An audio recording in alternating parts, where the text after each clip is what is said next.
redox reaction. So this is the last reaction we want to consider, and we're treating it specially because of what it entails. A very, very important reaction. As we look at this reaction, it's important to note this, that this is a 2-in-1 reaction. Why did I say that? You see, the word redox is coined from RED and OX. Now, RED stands for reduction and OX stands for oxidation. You must be wondering, why then are we treating two reactions in one?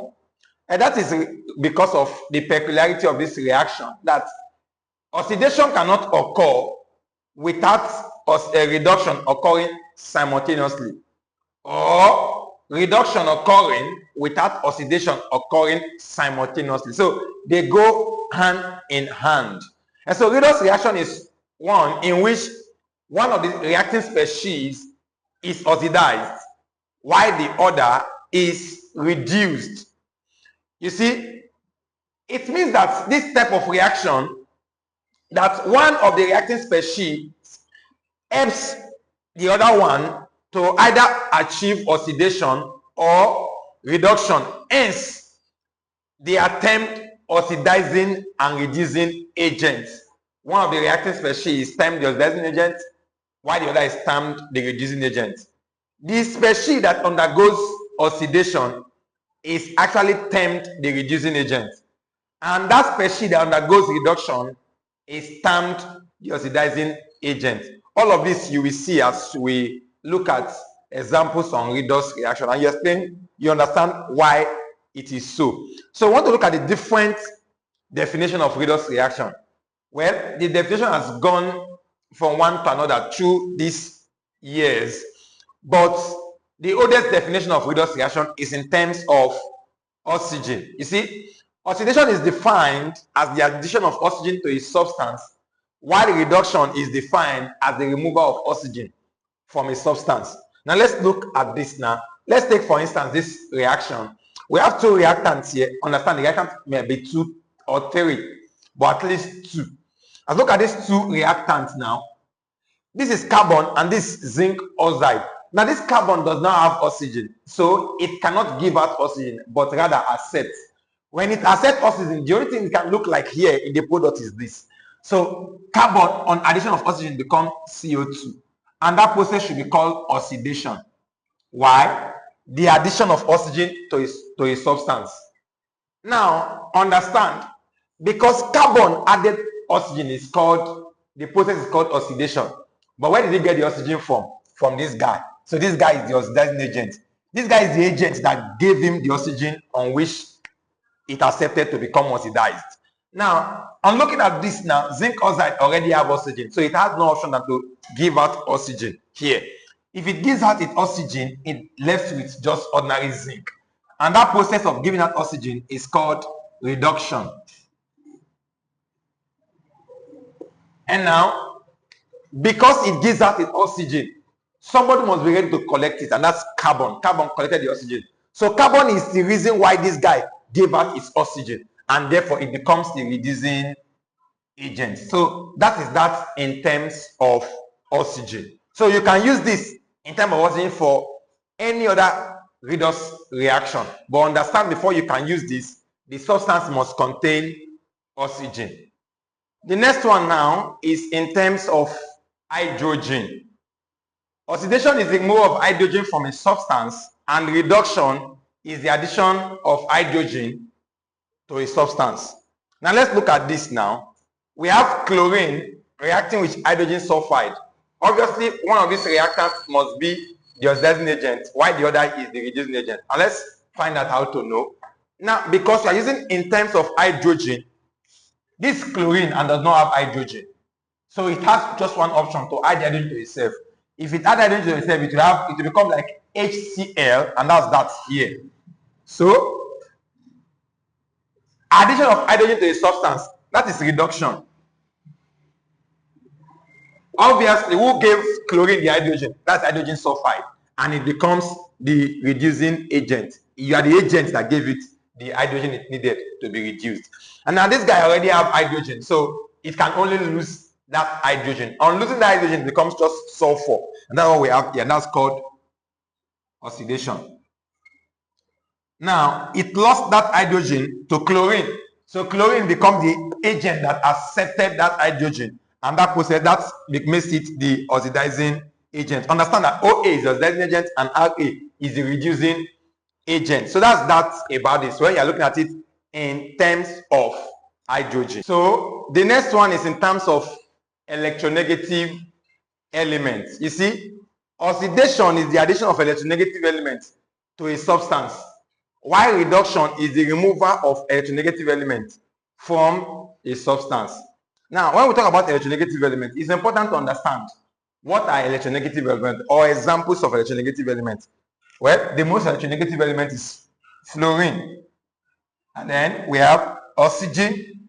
So all of these are electronegative elements. So when a substance adds oxygen to itself or fluorine to itself, it's an electronegative element.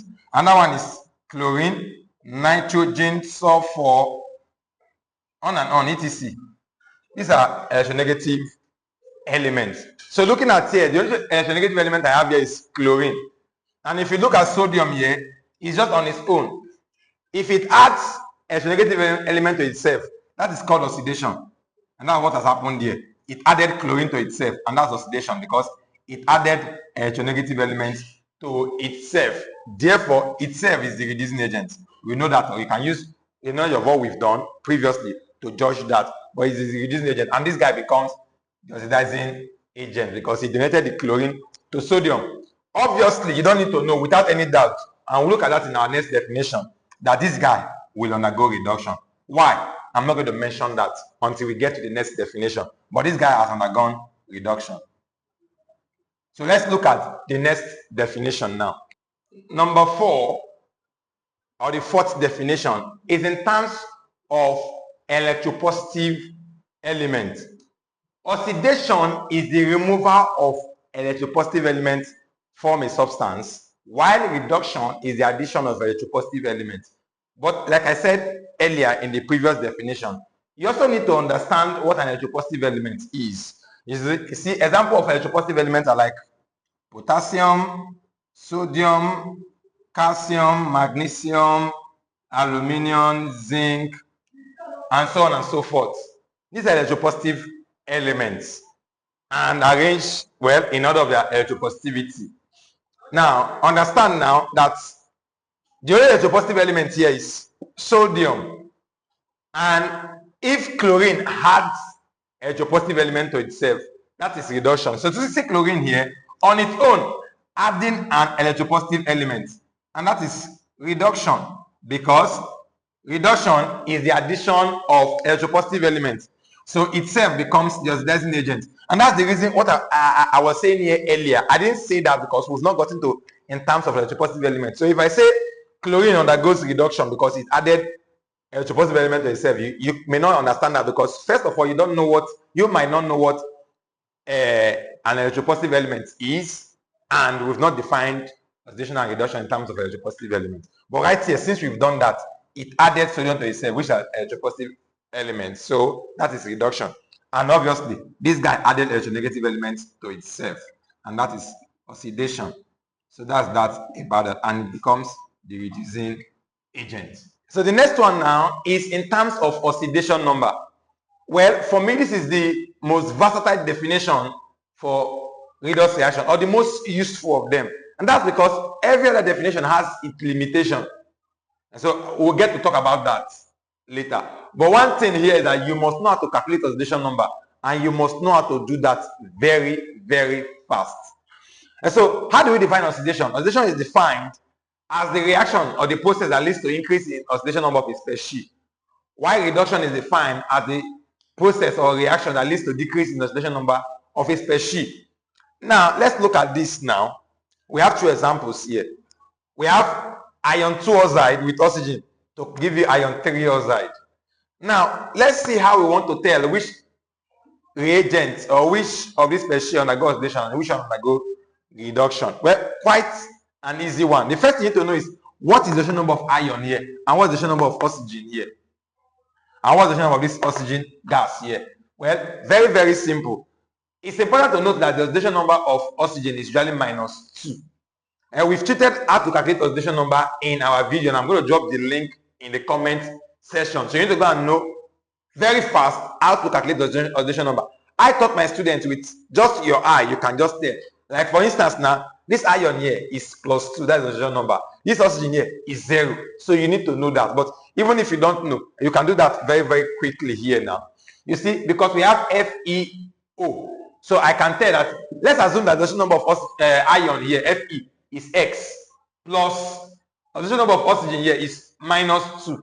And since it carries no charge here, you say it is equal to 0. At the end of the day, X, which is the number of ion, is equal to +2, because these two crosses here. So that I get to know this oxygen is this ion, sorry, is +2. Now, you see, oxygen is -2. That's what we used here. So oxygen in most compound is -2. We said it in our video on how to calculate the oxidation number. Now, for this oxygen gas here, it's a stable element, so it is 0. Whenever you have oxygen, nitrogen, N2, chlorine, you have bromine, you have hydrogen. In this state, we say in the stable state, it is 0. Or you have, let's say, copper, we have sodium, we have magnesium. In a stable state like this, the oxidation number of a stable element or a stable compound is 0. We call it stable compound or stable element. And so right here, ion is +2. +2. What about here? Actually here, ion is +3. And you can tell that. Let's go now. We have Fe2O3. And so let this be X as usual. You say X. But right here, we have 2 of ion now. So X times 2. Plus the oxygen now is as usual -2. But how many oxygen do we have here? 3 times 3. Again, is equal to 0. So at the end of the day, you have 2x minus 6 being equal to 0. So 2x is equal to +6. And when you divide both sides by 2, you get that x is equal to +3. So you see, iron has increased from +2 to +3. And that process is called oxidation because it leads to increased oxidation number. So this is oxidation. Now, what is the oxygen here? It's -2. What is the oxygen here? It's -2. So this oxygen did not change its oxidation number. But what about this oxygen? This oxygen here is 0 because it's a stable compound. And the oxygen here is -2. Something moved from 0 and then to -2. That's a decrease actually, and that is reduction. So we can say this is reduction. And because this is reduction, this is the oxidizing agent, and this is the reducing agent. We can see this here now. Well, copper here is a stable compound, and it is 0 oxidation state. What's oxygen here? It is 0. And now copper here, if you calculate the oxidation number of copper here, actually it is simply +2, and we can see that quickly. You know, since we have copper 2 oxide, even if you don't know the name, we know it is CuO. Okay, now copper, let's say it is X, and oxygen is -2, everything equal to 0, so you can see that X is equal to +2. You don't have to use this 2 here, this coefficient here, to calculate the oxidation number. You don't need to use that. And so at the end of the day, copper moved from being 0 to being +2. And that's an increase, and I will call that oxidation. So this is the reducing agent. Obviously, it should be the oxidizing agent. And you can see it moved from 0 to what? -2, because oxygen here is -2. And that's reduction. Now, this definition, or this 5th definition of redox reaction, is not just important for examples like this. You know, some questions you are given, which of this reaction is a reducing, is an oxidizing, a redox reaction, for instance, and they give you a list of reaction. Well, this is one of the best way to identify which of the reaction is a redox reaction. Another good one is that it can be applied in any other example. For instance, the first example we did when we talk about in terms of oxygen was something like this: carbon plus zinc oxide to give us CO2 plus 2 moles of zinc.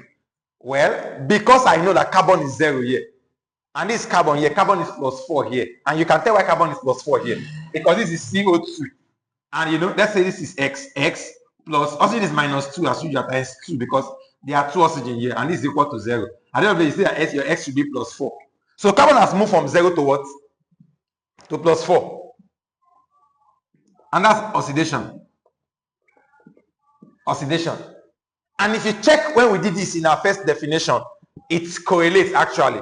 Look at zinc here. Actually here, zinc is plus 2. And here, zinc is there because it's not a stable element here. And that is reduction. Moving from plus 2 to 0. And that's reduction. So it can be applied across all that definition. You can use in terms of oxygen here. But you can't use in terms of hydrogen here. But you see in terms of oxidation number is still working even where you apply in terms of oxygen. Look at this definition. This example we use in terms of hydrogen. We wrote this as HCl plus sulfur. If you look at this now, what happened to chlorine here? It's a stable element and oxidation number is 0. But look at chlorine here. Hydrogen is plus 1, so chlorine is minus 1. What I mean is this. We have HCl and hydrogen is simply plus 1 actually. And we don't know for chlorine, let's say X. So we have plus 1 and then plus X equal to 0. If you bring this here, you get that X is equal to minus 1. So chlorine is minus 1. It moved from 0 to minus 1. And what is that called? That's simply reduction. This reduction. And you can check the pair. We actually paired this to this reduction. Now, mind you, this should be oxidation, obviously. And why is this so? And that's because sulfur right here is minus 2 because hydrogen is plus 1. So, you know, when you have H2X, hydrogen is plus 1, then times 2, sulfur is just X. So let's use plus X equal to 0. X will just simply be minus 2. And that's why it is from minus 2 to 0, a stable element. And that's oxidation. Now, you can also use in terms of hydrogen here, and it works perfectly well. But understand now, in terms of oxygen cannot work here. So, in terms of oxygen, is because you can't see oxygen here, so it's limited. But oxidation number is working here, and that's what we just simply use. Oxidation number is working here, in terms of oxidation number is working here, and that was simply used. But you can't use in terms of hydrogen here. So, in every definition of redox reaction or how to identify redox reaction, you can tell that in terms of oxidation number can work across any example, but all other definition can be limited depending on how good you are. You can also use in terms of electronegative element, but depending on how good you are.